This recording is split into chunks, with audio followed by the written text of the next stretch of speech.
एक बार की बात है, किसी जंगल में एक कौवा रहता था। वो बहुत ही खुश था क्योंकि उसकी ज्यादा इच्छाएं नहीं थी। वह अपनी जिंदगी से संतुष्ट था। लेकिन एक बार उसने जंगल में किसी हंस को देख लिया और उसे देखते ही सोचने लगा कि ये प्राणी कितना सुंदर है। ऐसा प्राणी तो मैंने पहले कभी नहीं देखा, इतना साफ और सफेद। ये तो इस जंगल में औरों से बहुत सफेद और सुंदर है, इसलिए ये तो बहुत खुश रहता होगा।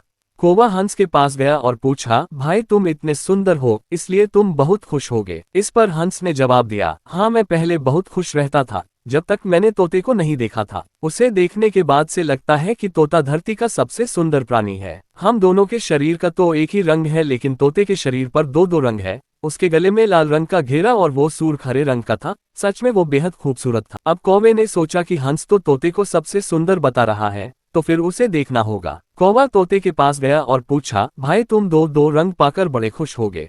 इस पर तोते ने कहा, हाँ मैं तब तक खुश था जब तक मैंने मोर को नहीं देखा था। मेरे पास तो दो ही रंग हैं, लेकिन मोर के शरीर पर तो कई तरह के रंग हैं। अब कौवे ने सोचा, सबसे ज्यादा खुश कौन है, ये तो मैं पता करके ही रहूंगा, इसलिए अब मोर से मिलना ही पड़ेगा। कौवे ने मोर को जंगल में ढूंढा, लेकिन उसे पूरे जंगल में एक भी मोर नहीं मिला और मोर को ढूंढते ढूंढते वह चिड़ियाघर में पहुंच गया तो देखा मोर को देखने बहुत से लोग आए हुए हैं और उसके आसपास अच्छी खासी भीड़ है। सब लोगों के जाने के बाद कौवे ने मोर से पूछा, भाई तुम दुनिया के सबसे सुंदर जीव हो और रंग बिरंगे हो, तुम्हारे साथ लोग फोटो खींचवा रहे थे, तुम्हें तो बहुत अच्छा लगता होगा और तुम तो दुनिया के सबसे खुश जीव होगे। इस पर मोर ने दुखी होते हुए कहा, भाई अगर सुंदर हूं तो भी क्या फर्क पड़ता है, मुझे लोग इस चिड़ियाघर में कैद करके रखते हैं, लेकिन तुम्हें तो कोई चिड़ियाघर में कैद करके नहीं रखता और तुम जहां चाहो अपनी मर्जी से घूम फिर सकते हो। इसलिए दुनिया के सबसे संतुष्ट और खुश जीव तो तुम्हें होना चाहिए, क्योंकि तुम आजाद रहते हो। कौवा हैरान रह गया क्योंकि उसके जीवन की अहमियत कोई दूसरा बता गया। दोस्तों, ऐसा ही हम लोग भी करते हैं।